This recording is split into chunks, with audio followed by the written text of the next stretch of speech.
welcome to Love in the Time of Hydra, the Agents of S.H.I.E.L.D. 10th anniversary podcast. On this day, 10 years ago, April 22nd, 2014, a lot was going on in the world. Of course, producer Maria wants to be in the show, so I think that's so sorry. I didn't mean to remove myself. I meant to mute myself. I'll fix this in a second. That is why you edit things later, and that's also why the live chat, they get to experience the unedited thrills. But okay, so 10 years ago, Happy by Pharrell was still the #1 song. We knew that. A movie called Heaven is for Real was #1 at the domestic box office. That's one of those like sappy religious dramas. I believe Greg Kinnear was in. I did not see it. Yes. Netflix announced that they were raising their $7.99 a month price by $1 or $2. That gut punch, I know. The Washington Post and the Guardian newspapers both won Pulitzer Prizes for public service for their stories on the NSA-based leaks by Snowden. And I thought that was interesting just because today's S.H.I.E.L.D. episode references some NSA stuff. A lot of birthdays on April 22nd. 10 years ago today, Jack Nicholson turned 77 and John Waters turned 68. 3 days earlier, Chloe Bennett turned 22. I missed her birthday on our socials this week. I'm so sorry, Chloe. Happy 32nd birthday. She'll never do the show. I know. But the most important thing that happened on this date 10 years ago was Agents of S.H.I.E.L.D.'s 19th episode, Providence, aired on ABC, back to its regular time, 8/7. No, babe. Only Light in the Darkness. Only Light in the Darkness. Oh, did I say Providence? Thank you. Yeah, Providence was last week. I really rushed for a rundown today. I know I'm really struggling, you guys. But I'm excited to announce our guest. So first we got Tony. You know him. He's level 1. He's here. We love him. I love him especially. But I'm really excited to bring out our guest. He's our second ever returning guest. He was with us to talk episode 4, I Spy, Slayerfest 98's own Ian Carlos Crawford. Hi. Ian. Back on. Having me. Oh my gosh. Happy to.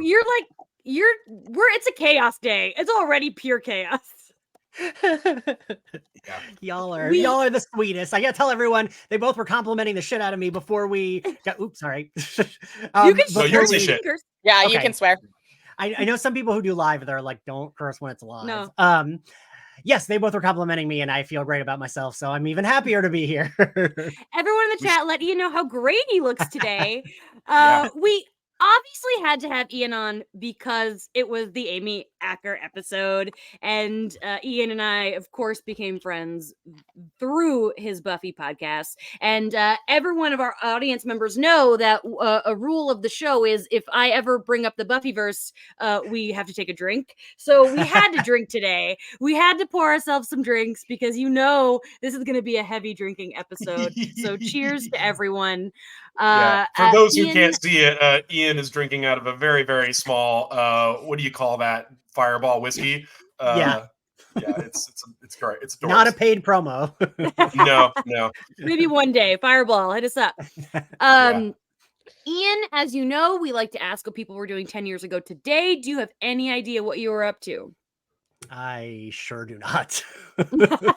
I was working at New School. I think I might have just learned that I was hired at BuzzFeed around this time, I think.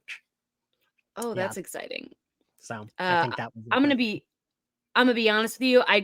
Now that we filmed the episodes a day early, I don't know because Time Hop doesn't tell me yet. Time Hop needs a function where you can just search any date you want. That would be really great. Yeah, I agree.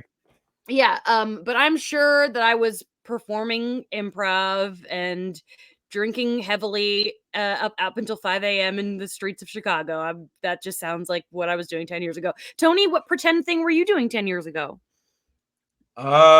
Pretend thing. I don't know what pretend thing I was doing, but I definitely know that 10 years ago, this time I was competing in a tennis tournament in Edinburgh, and I think I came in 6th. I lost to a Greek player, but it was a pretty competitive game. Kind of left those days behind me, but that was my life at that time. Did you two know each other already by then? No. No. Okay. No, she missed out on tennis, Tony. Yeah, it was not. We were not living the plot of Wimbledon, which we watched for the first time earlier this year. Yeah. So I want to, of course, shout out the audience. I know people are hyped. I know that Alice is especially hyped for Amy Acker Day. This is the moment Alice has been waiting for. So take a drink in honor of all of our Angel fans. Tony, tell the chat the rules. Okay, guys. So tag your spoilers with spoiler alert if you're chatting in the chat.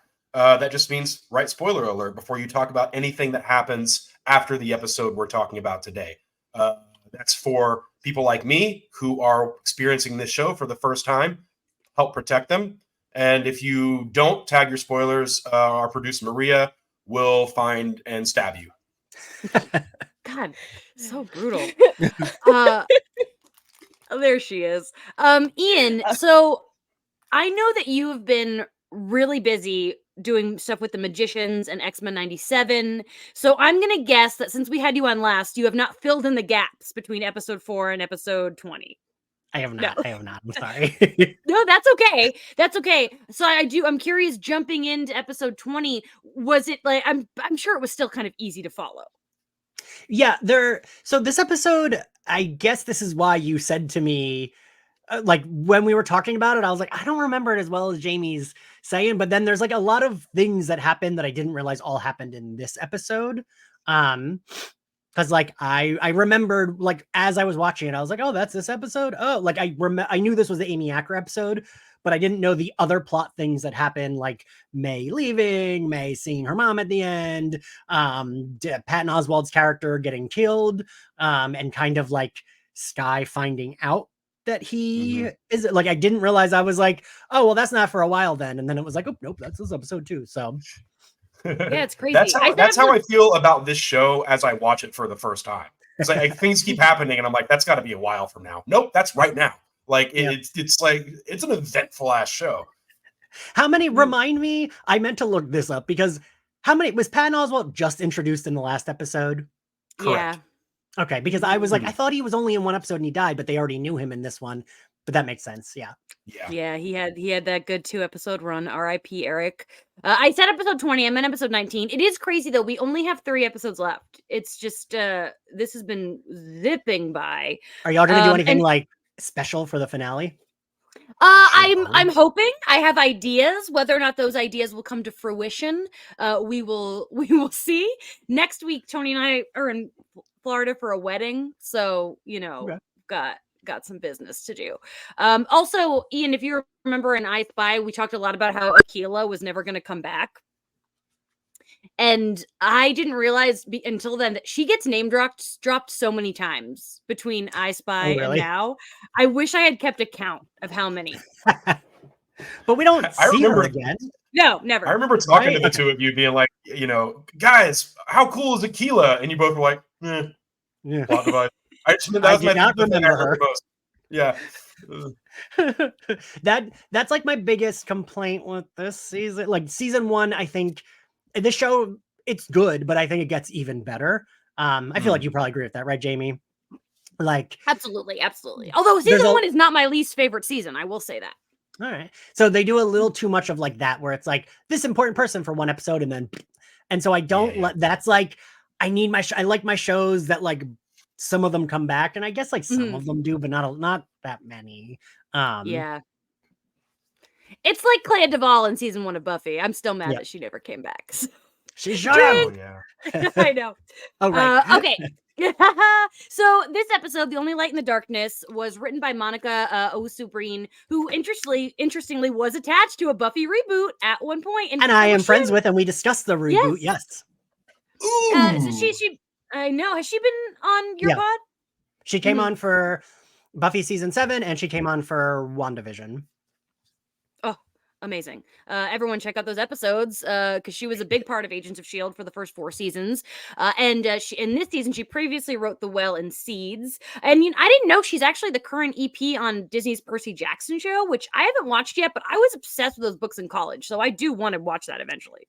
Okay, I'm glad you said college, because I was going to be like, oh, is Jamie, I forget how much younger than me you are. And I was like afraid you'd be like, when I was a teenager, I'd be like, oh, they came out when I was in college. No, I was and I did read them and love them in college. Yeah.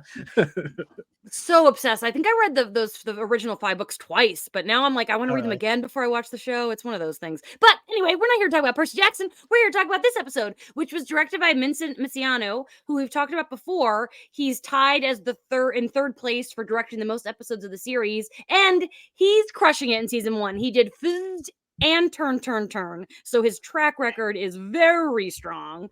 Tony, where does this rank?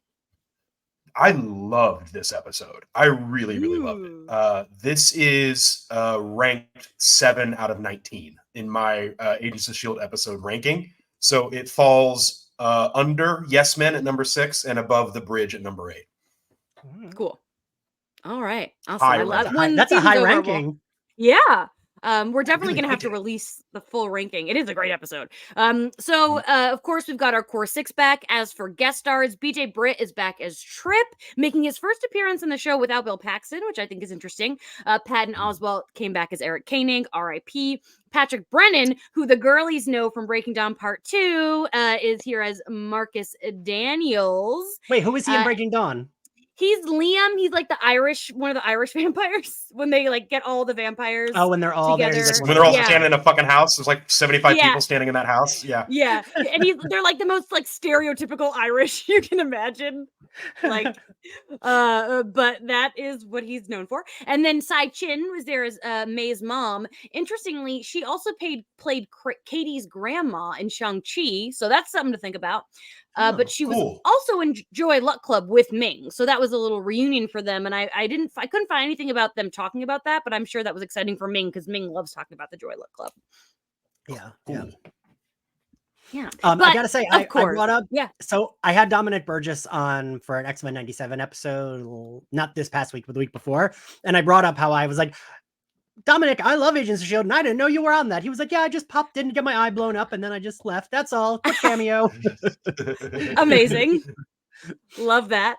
Oh, wow. But we didn't mention, we have to talk about the episode has the best guest star of all time, and that's Amy Acker as Audrey Nathan, aka the cellist. Oh my God. I know. Like, Tony lost his mind. Not just that Amy Acker was on the show, but that she's the cellist. So we're finally. Jamie, do you remember? Like, I feel like that was a thing everyone kept asking about when the show started. They're like, "Are we gonna meet the cellist?" Like I feel like everyone, like, I remember that being all over Twitter and like the MCU fandom because this was like the first big show, and I just remember that being like a really big deal that people wanted to like meet the cellist that Pepper Potts mentioned. Honestly do not remember that, like, wanting to see the cellist, because my brain is like, so I just have Amy Acker fog. Like, I have no memory of wanting a cellist. I just have memory of being so excited that Amy Acker was here. Tony, yes. Obviously, like, you freaked out, so let's just get that out of the way. Let's just talk about it, because there was something really weird happening where scary bad guy shows up, yada yada. He's got to get to Portland. In the very back of my mind, something went ding with Portland. And then I see this lady doing her jog, and I don't recognize her, but we do this sort of pan up, and I see this like I like this symphony sweatshirt she's wearing, like a company sweatshirt. And I'm like, that's something's dinging. There are dings going off inside my brain. And then all of that got obliterated when it panned up a little further, and I went, Fred! And I was just so excited. Like, there isn't an actor. Jamie, you've trained me so well. There isn't an actor on this planet I could have been happier. You could have gotten Nicole fucking Kidman in there to do a guest star to play the cellist. And I would have been like, wow, that's crazy. I love Nicole Kidman. She's an amazing actor. What a great get. Good job, Agents of S.H.I.E.L.D. The amount of joy it brought me to see Amy Acker be the cellist is immeasurable. Like, I was delighted to have that happen. It is pretty beautiful. And it's funny because I would like to just preface that I say this all the time, and Ian and I have talked about this. I have no problem with an age gap at all. I do not mind age gaps, pro age gap, especially when you hit a certain age. But I do think it's funny that like 2 years before this, Clark Gregg played Amy Acker's uncle in Much Ado About Nothing. Much Ado. Yeah. I thought about that too. I was like, yeah, weird. It's kind of your niece. Yeah. Don't care. And I know, me neither. Absolutely not. I wouldn't change a thing. But I do wonder if, like, I'm sure Amy Acker, because women, especially actors, they talk about that all the time, like the way you get cast and the way you get paired with older men. I'm sure she had a moment in her head, like, oh, it only took 2 years for me to get aged up and be in a romance with him. Yeah, I feel like, what was it? Elizabeth Olsen and hot Quicksilver, what is it? His name is evading me. Aaron Taylor Johnson. Aaron Taylor Johnson. Yeah. Playing husband and wife like a year later after playing twins in Age of Ultron, but playing husband and wife in Godzilla. Yeah. That kind of stuff is, and then also like awkward. her and Brolin and Old Boy, but we don't need to get into that because the Old Boy remake is a crime against humanity anyway. But weird stuff going on there for sure. But again, like we all know, like Clark Gregg, I've called him a zaddy many times. He's heard me call him a zaddy on the internet. He's seen it. He knows how I feel about that. So like, yeah, they are a good match.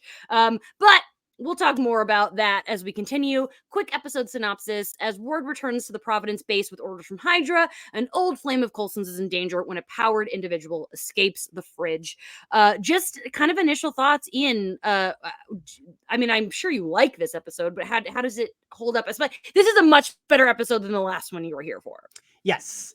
I will say, though, I think for me, the major sin of this episode is that they underuse Amy Acker. Like, I feel like she's so good that she could have done so much more. And I remember watching this when it aired and I still felt that way.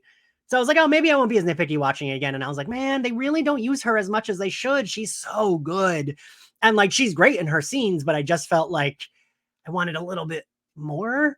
I don't know. That's like, she's a damsel in distress. Yeah. And even that, like, that's okay. But like, give her more to do. Like, she could be that while, giving her more depth. And I kind of, also not even just because it's, an actor we all love, but like, this is a big deal. This is a character we mentioned in Age of Ultron. This is, the girlfriend we knew about. So I would have liked to see just like, I don't know. There was something else I needed. And it's not that I needed her and Coulson to interact, but maybe just like a little bit of, I don't know, something. There was something that I felt like, it felt like that's just his girlfriend, no big deal. That's like his old It could have been a cool thing that maybe would have juiced up the character a little more is if, as their plan to trap her, the bad guy with the ray guns was failing, if she took some sort of initiative against him, if she took some sort of power and ownership against his mind and what he wants and exhibited that she does have a degree of control. If she had had that moment, that would have been nice. That's one thing that could have been cool. Yeah. I will say, I was going to save this for the history portion, but I'll just say it now. She was only on set for 3 days because she was filming Person of Interest. So that also could have had something to do with it. Yeah, and, that's true. And I'm sure that they really wanted her, especially with, the Jeffrey Bell of it all. He's working on the show. They want somebody, like, she really was the perfect person for this. She's so good. She I feel like in a character even like this, where she, like you said, was on set for 3 days, has like 10 lines. She's still like, she's one of those people that I feel like exudes warmth in like even like a role where she's not doing much, right? Like I feel like she's always. It's such successful casting in the sense of who could capture Coulson's heart, and the answer is Fred. Like that's just she's one of the most lovable television characters of all time, and so it works brilliantly. Oh, Jackie's in the chat. Hi, chat. Hi, Jackie. I want to shout out the chat too for they're doing spoiler warnings for like Angel spoilers, and I'm like, wait, I love it. Wait, you don't really have to do that, but I really respect it. Yeah, do spoiler. I love the spoiler tags for everything. That's really amazing. That's because I tell you, man, Maria's stabbing people like that. They're afraid of Maria. Yeah. Tony, you kind of said, but you brought it up. We got a drink. Oh yeah. We love a game commissioner. Any other overall thoughts, Tony, before we dive further? No. I as I said, this is ranked number 7, the Amy Acker of it all. Really a scary bad guy. Let's get into it. Okay, awesome. Okay, so also I didn't say, but I love this episode too because I love Amy. Yeah, duh. I have a giant tattoo of Amy Acker. I'll post it on our socials if you've never seen it. But like, obviously, yeah, I'm here for it. All right, so we kick off with Marcus Daniels on the dock. If you don't know, Marcus Daniels is a character from Marvel Comics. He's Blackout in the comics. He debuted in Nova number 19 in 1978. Great year. My favorite movie came out that year. He's got those life-sucking powers. I actually don't know if I knew he was a comics character. Tony, did you know this? Just found out. Ian? Okay, Nope, Ian, you didn't know either? Yeah. I feel like with Agents of S.H.I.E.L.D., though, they would like farm a lot of like very obscure characters. Oh, yeah. Absolutely. And do they ever say Blackout in this episode? Do they call him that? I don't think so. No. But he does have some really I'm looking at his costumes, like he's just doing full-on Electro ripoff at some point, but then later they gave him kind of his own look. He kind of it's a pretty cool representation, I would say. Yeah. And so we see him, he's trying to get to Portland, ding, ding, ding, Portland. He's got that little SHIELD medical bracelet on, which I bet somebody has. Jeremy, do you have that? Jeremy, our costume and props king who has collected so many things. He escaped from the fridge. I think this is so fitting to have an Angel alum in this episode because this opening feels very like early Buffy, like it's very horror. Somebody gets like murdered. It's very much like it feels like it's going to be a Monster of the Week episode, which we haven't really had in a while. Yeah, and like his powers, I mean, we later learn it's like he was experimented, but like it could be supernatural, right? Like it feels like yeah. It was. I was honestly with the opening, I was like, I'm interested in this very powerful antagonist, but like, I thought we were kind of past this. But then the episode does do a really good job of overlapping, especially all the way up to the climax. We'll talk about, the intercutting that they're doing during that is pretty slick. So it is more than a Monster of the Week episode for sure. I really like that about it. I like that it's a mixture of the two because it's a strong choice. And especially at this point, we have such a momentum and they make it a Monster of the Week, but in a way that connects so personally to Coulson. I think it's pretty brilliant. Yeah. And then so then we go back to Providence. They're cleaning up Ward. I hate it. I hate like they're all like gushing and fawning over Ward and his injuries, and it makes me so mad. And Ward claims he killed Garrett, and he said he shot him twice in the back of the head. And I hate that he says one for me and one for you to Trip. I'm just like, oh, how dare you speak to Trip? How dare you? And I'm like, I want to punch the TV. Yeah. I mean, we'll get to the part where I made a point to just actively boo at the television for a good 30 seconds. But fuck Ward. And I've been saying it, and I'm just going to keep saying it until he gives me a reason not to. I don't know how he's going to do it, but we'll see. Ian, did you remember? Thanks, Ian. Trip, thanks for the encouragement. like, at this point, yeah. Did you remember Trip? Did you remember Trip was here at this point? Because I did not. I actually was surprised. I was like, he's here already. But I heard you you said it's like only his second appearance, right? No, Trip's No. been in a few episodes now. Okay. He first showed up in comments help me out, but he has been around for a while. But this is his first episode without Paxton being around, which is is cool. It's giving him his own thing. Like, I don't know how much more we're gonna see him, but I hope it's a lot because I love him. Well, you do know, but you don't want to say. That's my thing. I pretend I don't know, but we all know. I understood what that meant. Yeah. I said that for me because I was like, wait, Jamie doesn't know? I do. I don't. We'll see. That was my brain trying to figure it out. I'm going to say Buffy just because I want to take another sip. Yeah. So the team learns about the fridge breakout. Coulson wants to help. He's like, I'm taking a team, and that's the end of it. And then Eric is like, no, you're not. I love Patton Oswalt. I'm so sad that he's dead because he's so good. He's so good in this character. And I love this scene. I love when Coulson's like, I consider it my duty to be the shield that protects people. And this whole thing where like I really like Eric so much because he's like such a nerd and he's clearly not meant to like be out in the field somewhere, but he is good at holding his ground. Yeah.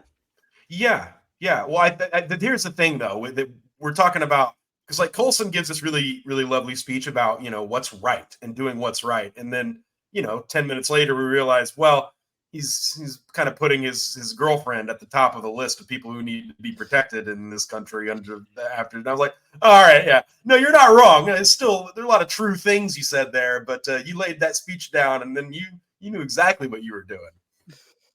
Listen, it's Amy Acker. She's a national treasure. You got to protect her. You're not wrong. I'm not mad. I want to shout out Megan in the comments, who's just like really giving Ward some love. Just he's an interesting character. Brett's great, and like people are really ragging on Megan for showing some Ward love. But we need Ward love because you're not going to get it from anyone else in this moment. So somebody's got to do it. But so then my favorite part of the episode happens. This is one of my favorite moments in the entire season. I love the orientation montage. Yeah. It's amazing because we learn so much in such a short amount of time. So we're just going to go through it one at a time. First, we learned that May was married. Yeah. And we learned her middle name. I was like, wait, I don't remember knowing her middle name. Yeah. Tony, are you surprised by this information? No. She said that and I was like, I believe that. Yeah, it was. I didn't know. Well, sure. Would you like? Yeah. Are you more? Would you like to learn more? That's what they say in Starship Troopers. I think I would like to learn more. Should she volunteer that information? I'd be very curious to know who her previous spouse was. Yes. Great. Asked and answered. Are we gonna? I don't know. Yeah, why ask, right? And then, okay, we learned that Trip's grandfather was a Howling Commando. And, you know, yes, it's funny because they never, ever say who, but, like, everyone just assumes it's Gabe Jones. I know. And it's funny because, like, it doesn't have to be. It doesn't have to be. No, I know. I thought that too. From now, like Amanda. Because I did. But I was like, the black one. Wait, maybe not. Yeah. Maybe not. They never specify, but that is what is assumed. Yes. Did you remember that, Ian? No, that weirdly, that is something I like. That's like the thing I remember about Trip. It's a cool thing. It's a cool detail, and I like that he doesn't like to flaunt it. Another thing we learned is that Sky's original name was Mary Sue Poots. Was she being? I was like, is she being sarcastic? I couldn't tell if she was just like saying. I think that's just the name that the mean kids gave her. I'm pretty sure that the way that it said is like the nuns in the orphanage just gave her that name. That was her name. I think that is what the fandom accepts as her original name. Okay. Yeah. If I'm wrong, tell me. Yeah, tell me in the comments. But pretty sure that's the ongoing belief or acceptance. I mean, look. Take a look at Imogene Poots. You can get by in this world with a Poots as a name and be awesome and beautiful and kick all the ass. So it's not an easy road, but boy, it's doable. Yeah, I don't blame her for picking Sky though. And then something I love that Fitzsimmons are giving very similar answers, like the egg versus the rock question. But then my favorite moments is when they ask the box question, and Fitz says Simmons is in the box, and Simmons says the TARDIS, which is both in and out of character for her because she knows this is a game, it's fictional, so her mind expands to genuinely the biggest, craziest thing she can think of. Yeah, I cackled because like he had to really press Fitz for him to go Simmons, and it got me. It got me. Ian, are you a Doctor Who fan? I am, yeah. I did not keep up with. I gave up during Capaldi's season, but then I watched Tennant's Return, and I'm gonna watch the new season.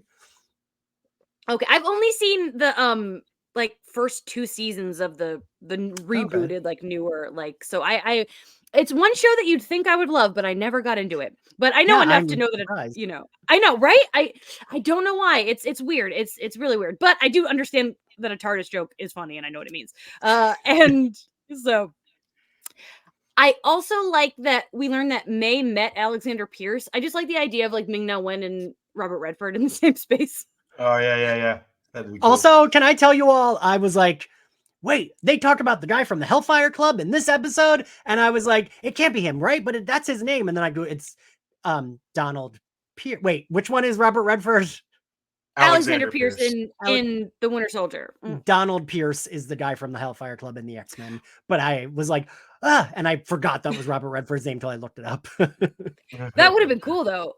Like Agents of S.H.I.E.L.D. was bringing in the X-Men before anybody else. Shit. Another moment I love is that when they're all asked why they're there, May says she's there because of Coulson, which makes the fact that she leaves really sad because Coulson is just not giving her a break. And I don't blame her for being like, I got to get the fuck out of here. Yeah.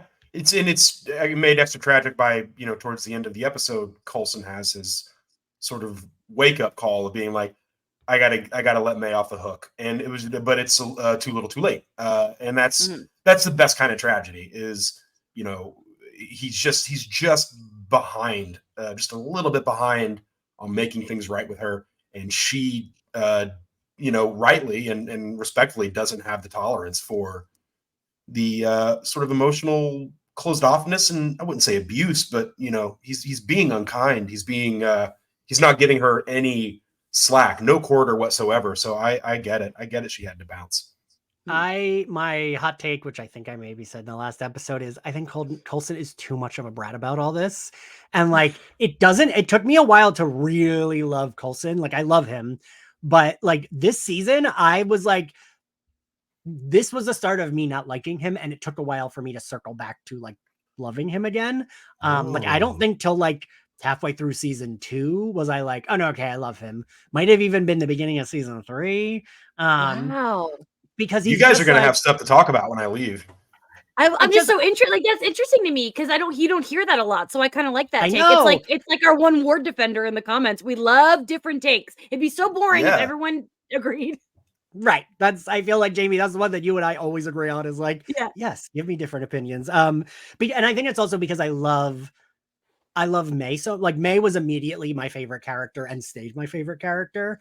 And like, I don't know, like, my dude, you got brought back to life. It doesn't feel like, it's like, I don't know if my best friend were like dying and these people were like, hey, we're going to take him to save him. I wouldn't be like, no, don't do that. I'd be like, yes, please save my best friend. Like, I don't think that's like a wild thing for her to have, like, for her to partake in. And I do understand why he like is aggressively upset, but like even his argument with her doesn't stand, right? When he's like, we're supposed to do the right thing. And she's like, yeah, I did.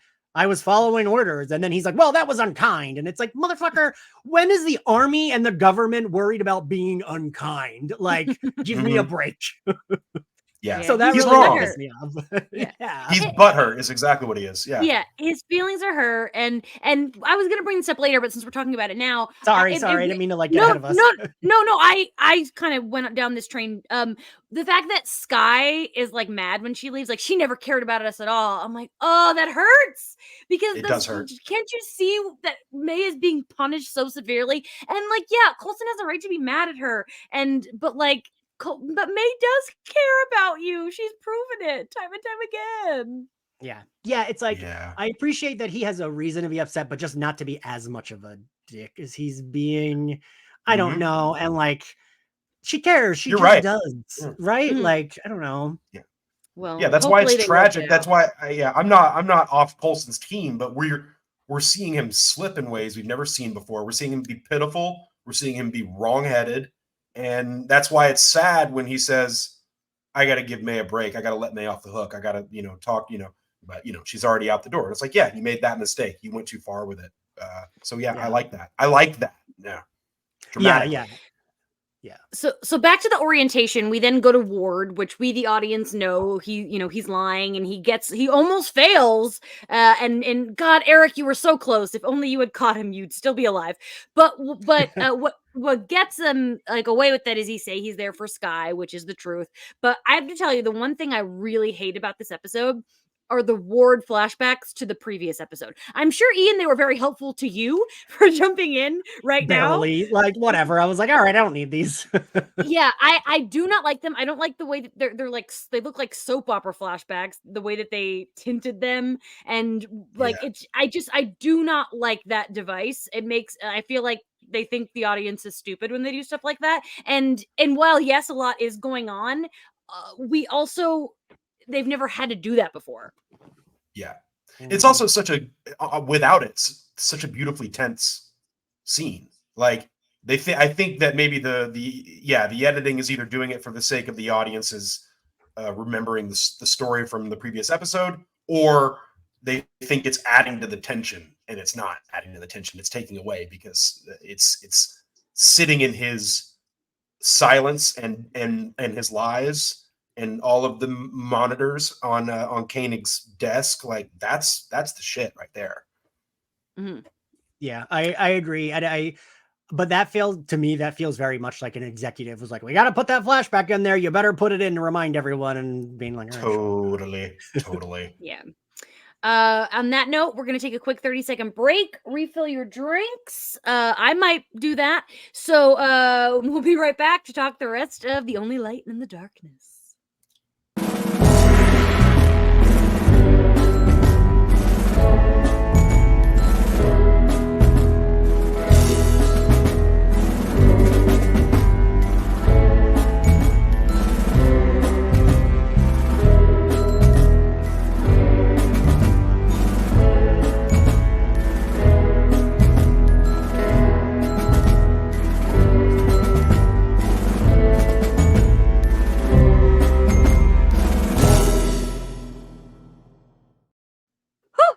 I made it back.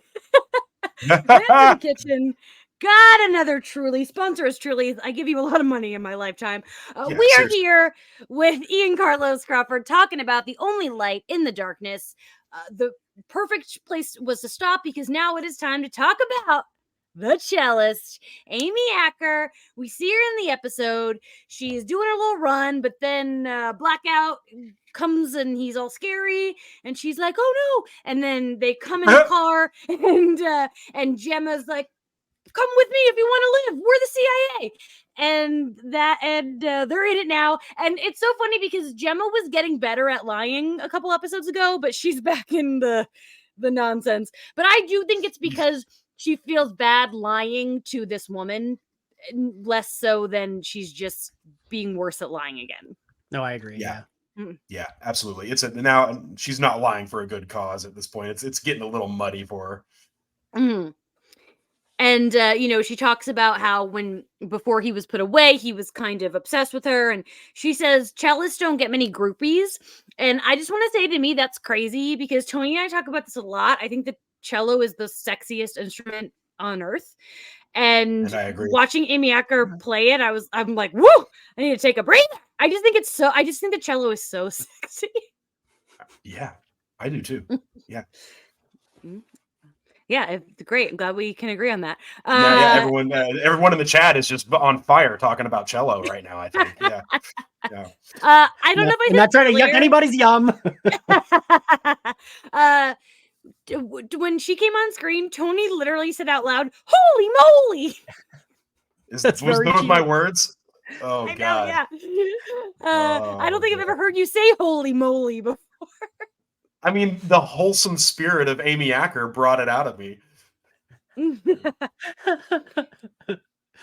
we're learning more. We're learning more about Marcus and these powers. We learned that the tech was created by Bruce Banner, which is a fun little tidbit. And we also learned that he's been kind of upgraded in the fridge because some sus stuff is going down in the fridge. So it's not going to be as easy to take him down this time. Any thoughts and feelings, Ian, about this? My thoughts and feelings were, am I supposed to remember why he was upgraded in the fridge? I was like, wait a minute. Do we know it? I couldn't remember if that's something we find out about, or if that's something we knew about, or if it's just that happened. I really couldn't remember. I was like, Jamie will fill me in. Yeah, I think that's the first time we learned that the fridge was doing nefarious things. Although it was, I feel like there were some hints maybe, but this is the confirmation. Okay. And so, moving on, we were back at Providence. Skye convinces Koenig to hack the NSA, as we mentioned earlier. Big NSA day over here in 2014. And so while that's going on, we have this really big Skyward scene, possibly their final romantic scene, but who knows, things in the future could change, but for now, probably. And Ward says us, and she's like, us is a strong word. And then he's like, oh, woe is me. And that's when he's like, my older brother made me. I know when he does like, my older brother was worse. He made me beat up my little brother. And the thing is, this is like classic what we've been learning about Ward. He's delusional. And for him to be like, I beat up my little brother, but it wasn't my fault. Like, this man is sick in the head. Okay. He says no, because he's saying it is his fault. He's using his self-loathing as ammunition to get into Skye's pants. I'm watching it happen before my eyes. He's like, I'm not good. I'm bad. She's like, no, you're good. He's like, no, I'm not. I'm bad. And then he initiates the kiss. And that's when I said, boo! And I booed with all my heart. And I meant it because I fucking hate this clown. He's rotten. He is rotten. And I got nothing. The person in the comments, I don't know what you're operating on. Maybe you're operating on some future events going on with this gentleman that I don't know about. Maybe he will be redeemed. It's never impossible. But I'm so over this character. I do want to say that while Tony was yelling boo out loud, I was writing boo in my notes. So we were on the same page there. And like, what sucks is they have that kiss, right? And if you take away all the context, they have chemistry. It's a good kiss, but I hate it and it makes my insides crawl. You're not wrong. Totally. So how long have we known Ward is bad at this point? I think 3 episodes. Prior? The 3rd episode. Yeah. Okay. Yeah, 3rd episode. Did we already find out what his origin was? Well, we've seen him kill Hand, and we've seen him teaming up with Bill Paxton doing heinous shit. I don't think we have. Jamie, am I correct? Yeah, no, I don't think there's anything too deep that we don't know. Like, we learned in The Well about his family history. There bottom tier episode. That might be what I'm thinking of. Like okay. Yeah, I don't think anything that you have to say. We can show comments on the screen, and I love this one, so I'm gonna do it. Oh, Jamie and Tony had a Fitzsimmons moment where we had the same thought at the same time. Cute. So yeah, the Skyward stuff is really crazy. But then we have this really cool scene that's kind of like, it reminded me of the Rogue Cut scene where you get like the Magneto stuff happening in sync with each other, where you've got the cello trap, that I'm calling it, this official term, the cello trap, plus Skye finding out the truth about Ward. And it's a really good use of editing back and forth. In Providence, she's using the lanyard to look for Eric, and then she discovers his body, and she realizes in that moment, it's got to be Ward. He's the only other one here. And meanwhile, back in Portland, they're doing the trap for the cello trap. I really want to shout out Chloe Bennett in this scene, because it is back again to like the horror motif of this episode. Buffy, drink that. She's great. She's got like great Scream Queen energy in this scene. The way that she has this extreme meltdown, this like, he's Hydra, she's freaking out in the bathroom, but then she, as Skye, she gets it together and she really plays it cool. So everything that Chloe is doing, and I think this is the episode to me that I was like, oh, Chloe Bennett is good. She's a really good actor. She's always been good in this season, but to me, this is like her peak of like, oh shit, I really like this woman's acting. Or 22-year-old at the time. She's barely a woman. Yeah. Yeah, no, I could have. I think. Oh no, please, Ian, you first. Ian, go ahead. I was just gonna say that, like, speaking to your like horror movie, I could have had that go on. Like, I wouldn't have minded if that scene lasted a little longer, because I love a good horror movie chase scene. And it was like, he was the slasher killer, even though he technically, like, he didn't know that she knew, so he wasn't really like hunting her yet. But it still felt that way, right? Like I could have like could have been a cool chase scene in that building, playing with the space. I'm always like, ooh, let the chase scene go on longer, is how I always feel. Yeah. Yes. Ian also does My Bloody Judy, which is focused on horror, so check that out. But I part of me does kind of like, I do like that we don't see him kill Koenig, but I also like that we learn it from her perspective too. Yeah.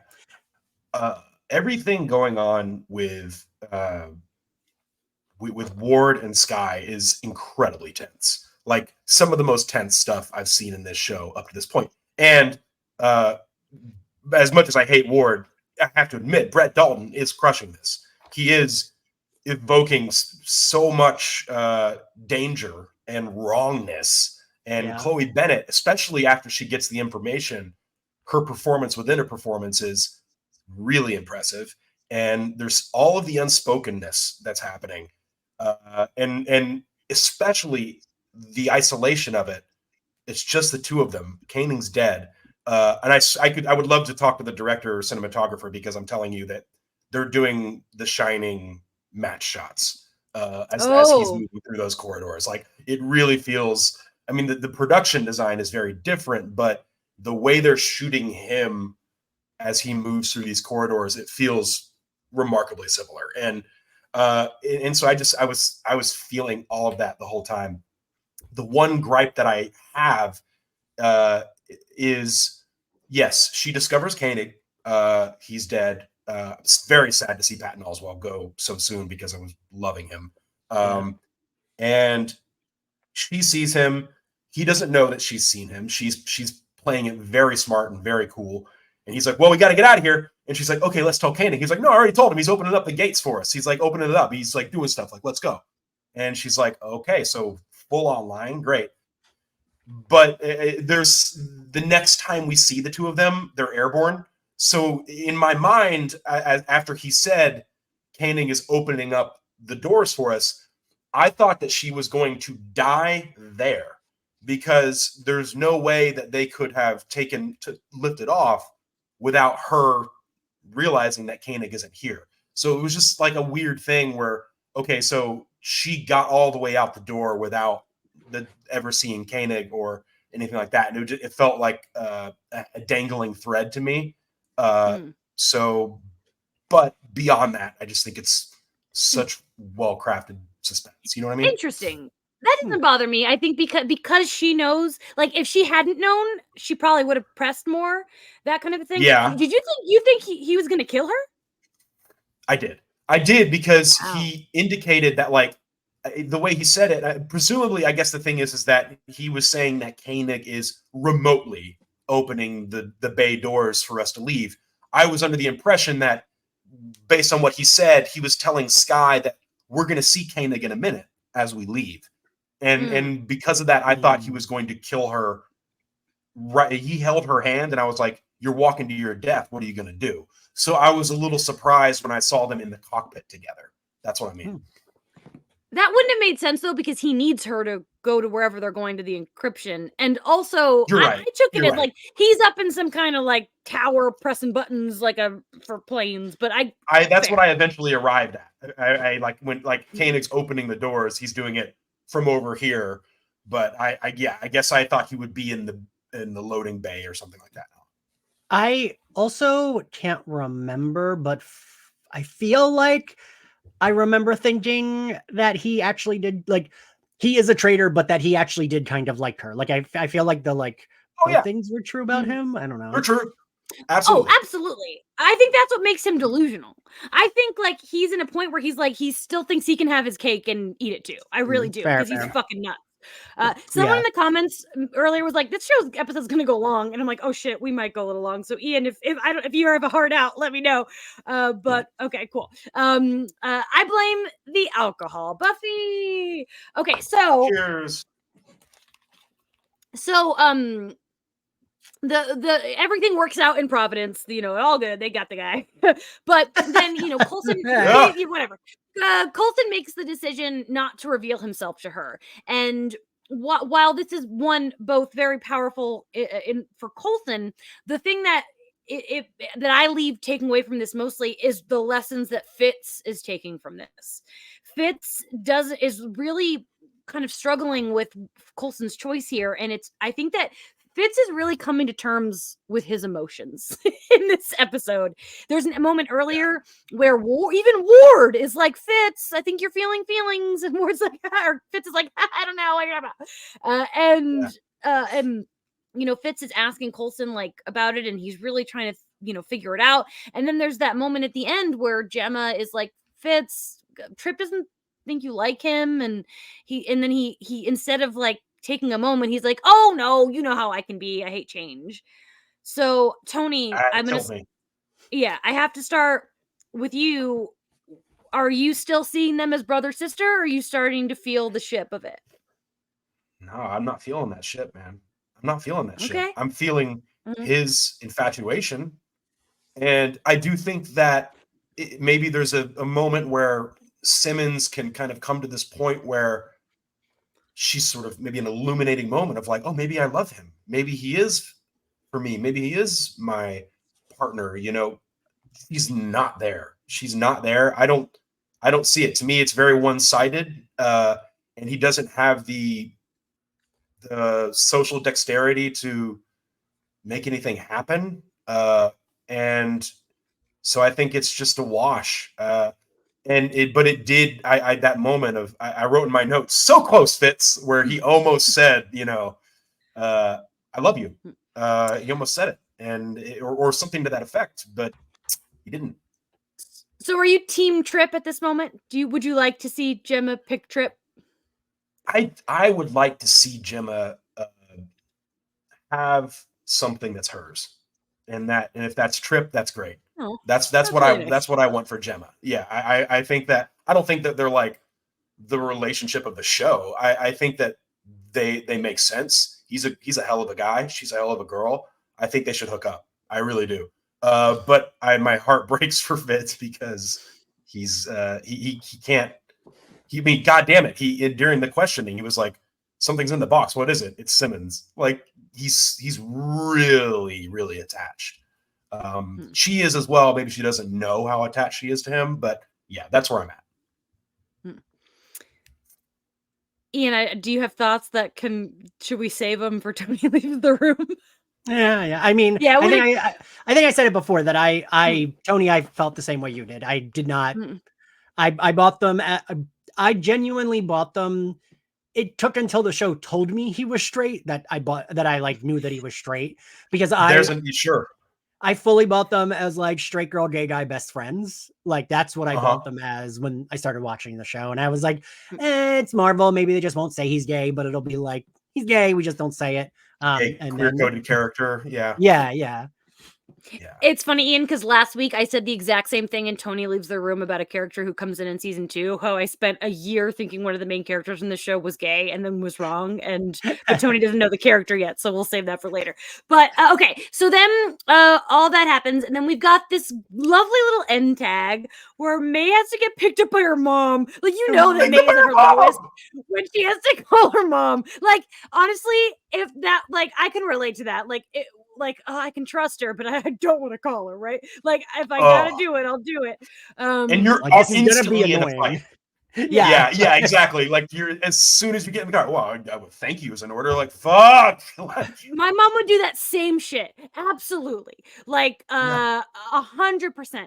And, but I do love that we learn a little bit about her mom in this moment. She also is some kind of spy, but she's retired. And then we learn that May's trying to find Maria Hill. That's why like one of my favorite things about this episode is how much is like a lot of it has to do with that scene, or like the very end of the episode, like Ward and Skye going to God. Well, I know where they're going now, but like the idea that this subterfuge that they're playing together is going to have to last another episode. I'm sitting with that tension. I thought that would be wrapped up. I thought that'd be resolved at the end of this episode. The fact that that's still going on in the fucking sky is crazy. And then May's mom, how precious. I think I went, oh, when she got in the minivan with her mom. It's great. Ian, I feel like you probably have thoughts on this scene. I love that. I love where we go. I love the dynamic. May is just like such a character that, like, I don't know, if the three of us were a character in the show, it's like, yeah, they got to call a parent to come pick them up. But May is not a character you would ever be like, oh yeah, she has to call her mom to come get her, right? Like, you don't, not like, I would feel like May would just walk forever, right? Like, it's very uncharacteristic, but in a great way, in a like character building way, that she would have to call her mom and be like, Mom, can you come get me? And she's this like older adult, tough badass, but still is like, come pick me up. And I love that detail. It's good. And she was crushing it. Shin was just like, I love it. I could watch a whole episode of just like a side quest of mother-daughter of the maze. I kind of did today. Watching it, my first impression, I was like, oh, May's just straight up doing a Bruce Banner. Like, I live in the world now. I'm just hitchhiking and just walking. And then the mom pulls up. I was like, that's such a delightful move. I love that. Before we get into history, is there anything else either of you wanted to say about this episode, Ian? I don't think so. Great. Love that, because we are running late. Great. All right. So great. We'll go through the history pretty quick. Was shot between February 24th and March 5th. And with the introduction, so you know how I've been really into learning about the music, but I'm still not, when we watch it, I don't pay attention like I should. Me neither. I know. I keep trying to remember, and then I read the tidbits like, oh, but what was cool was composer Bear McCreary, he made a little cellist theme back in the magical place when the character was mentioned. So he was able to bring that back here. And then I'm hearing it again now. Yeah. Mm-hmm. Eric Byers of the Calder Quartet performed the solo piece. That was him playing. But he had to like work closely with McCreary to mimic Acker's performance. Like, they really tried to match it to really look like what she was playing is what was happening. And that was, really tricky for them. It took them a long time apparently to like get that right, and I think that I really respect that, because a lot of things would have just thrown it away, because I'm sure 99% of people watching the show do not know how to play the cello. I wouldn't have noticed. No. Sexy as it may be, I do not know how to play the cello. Apparently Alice's sister in the comments is a cellist, and she likes to play the Angel theme, so let's drink to that. Cool. I would like to hear that on a cello. Honestly, send us an MP3. Yeah, because the Angel theme is such a good bop. All the themes so good. So Jamie and I would sing it. We would acapella that shit during the intro sometimes. I'm very happy to say that all my favorite shows have like great theme songs, which is like Buffy, Angel, X-Men, the animated series, and Veronica Mars. All right. Oh yeah, Veronica Mars. Oh, that's another one Tony needs to watch. Okay, but not right now. So I remembered last week, because we're in an arc where each episode gets its own poster. And 2 weeks ago I forgot. Last week Maria wasn't here, so I didn't know how to do it myself. But this week I'm so glad I remembered, because the poster this week is beautiful. Maria, can you put the poster on the screen? If you guys can check that out. Like, I really want a print of that. Like, Tony, I want us to have that and hang that in our home. It's beautiful. I love that it's giving. My mom really loves New Orleans, so she has a lot of like jazzy art. It's that style. What this is evoking to me. Yeah. Mm-hmm. Oh, that's really good. Wait, there's more of these? Yeah, the other two aren't this good. Don't they continue doing this for a while, Jamie? To be honest, I'm not sure. I wasn't really tuned into these posters until they started with, I think, Turn. But the last two were like posters. They didn't look like this. They were fine. They were cool. And if I finally remember, I'll post them on social media. But this was the first one that I was like, fuck, that's a really good poster. I want it. If I recall, I want to say in season 2, they start getting like comic book artists to do them, I think. According to the chat, yes, they do go through season 2. Our friend Jackie has the one from last week, Providence. Jackie, show us next week when you're our guest on the show. So yeah, thank you, Maria. You can take that away. Appreciate you and knowing how to do that. I can't believe that's not tattooed on your body, Jamie. I literally thought that. Tony, I had never seen that poster before until an hour ago when I was pulled it up. I had never seen that before. And and of course that was my first thought. That would make a really good tattoo. Of course I thought that. But okay, so that's it. That's it for the I was putting note. I almost did some Tony leaves the room thing because I put them in the wrong notes. All right, Jeez. Tony. I know I shouldn't drink. I shouldn't be allowed to drink on this show, but I'm having fun, you guys. I'm having so much fun. Buffy, Angel. All right. I'll say our thank yous.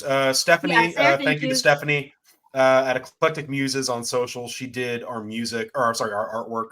And thank you to Ryan Miera of Yellow Pills at Yellow Pills Music on Instagram. He did our music. Thank you to our stabbing producer Maria. Thank you. You're welcome.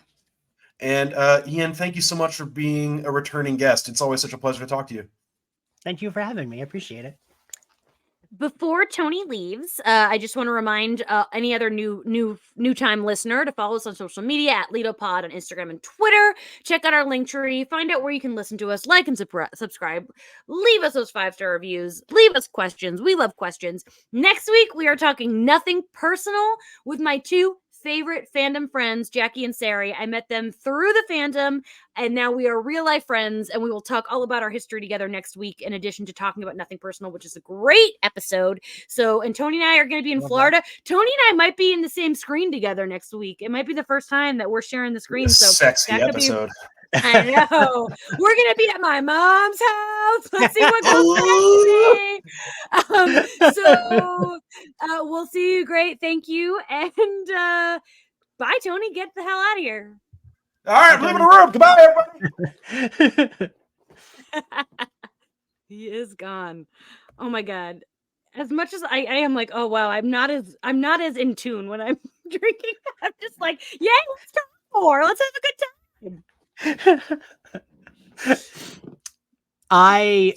So we've been doing no spoilers for Magicians just because I've been trying to get like new people, because a lot of people were like, you talk about that show a lot, I'll give it a listen, but only if it's no spoilers.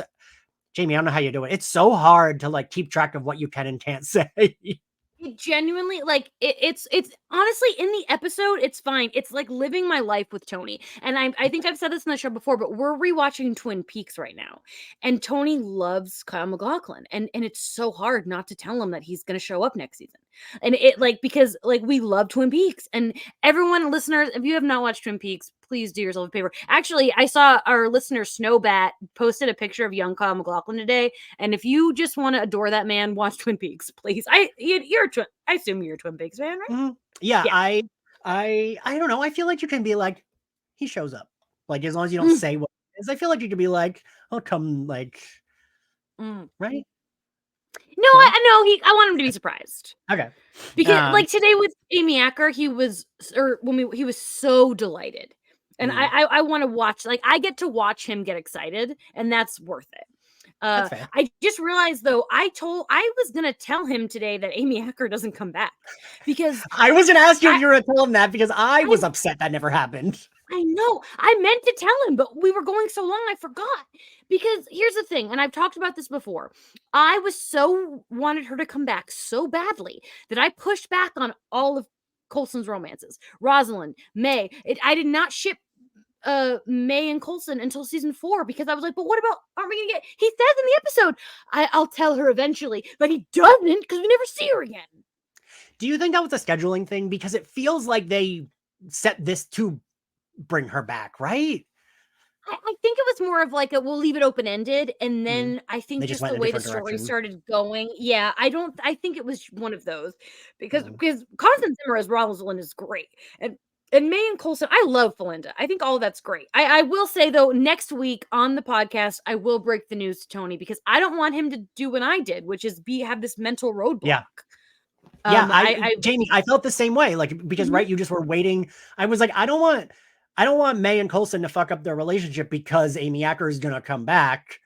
Like, I would rather them not fuck it up. But then it wouldn't have mattered because she was never coming back. Yeah. Yeah. Yeah, I'm sorry, Ian, that you won't be here for that reveal. I'm not going to tell him in life. I'm going to wait till next week on the podcast. So we'll see. He's going to be probably sad, but I do want to tell him. It's something that, because I just don't want him to have that. All right. one thing about this, the whole Fitzsimmons thing, I totally get where you and Tony at this point are coming from. You're not feeling it. But at this point, I'm already like, I just love Fitz so much that I want him to have what he wants. But here's what I love about this is that I know for a fact that Tony will become a Fitzsimmons stan. There's no way. Even maybe in 2 weeks when they go to the bottom of the ocean.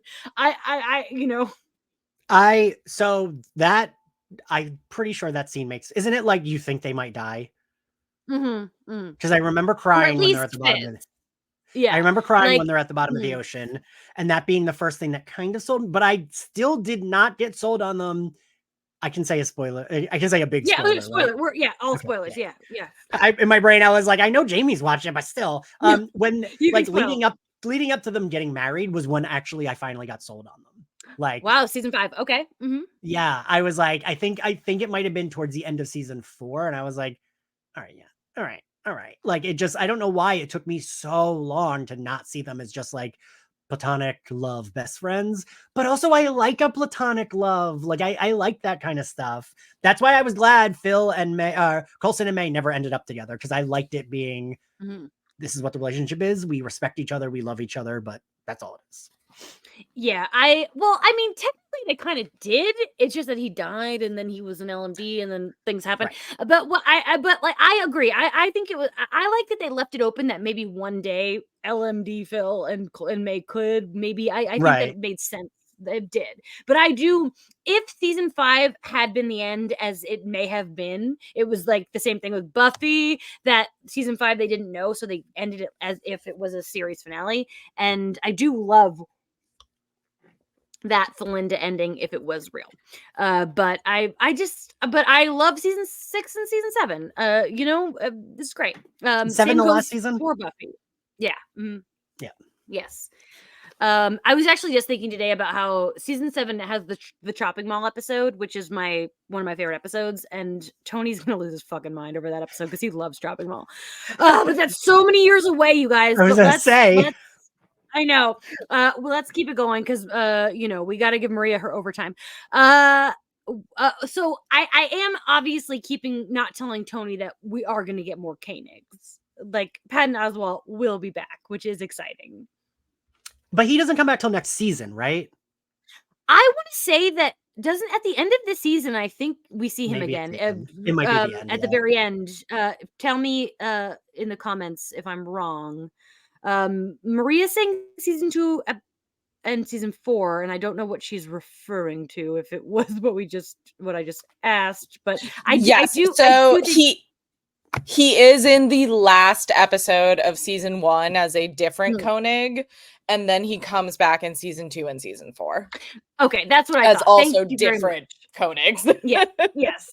My dream is to get Patton Oswalt on for Hot Potato Soup in season 4, but we are so far away from that. I'm trying to get him on for X-Men 97 because he's been tweeting about how much he loves it, but that is not happening. Oh, I would love that for you. That'd be so cool. I also I obviously had to tease that we are going to get Blair Underwood as May's ex-husband, because I love that arc. I love that we get that little romance back, and I think in the whole Lash stuff, I think it's really cool.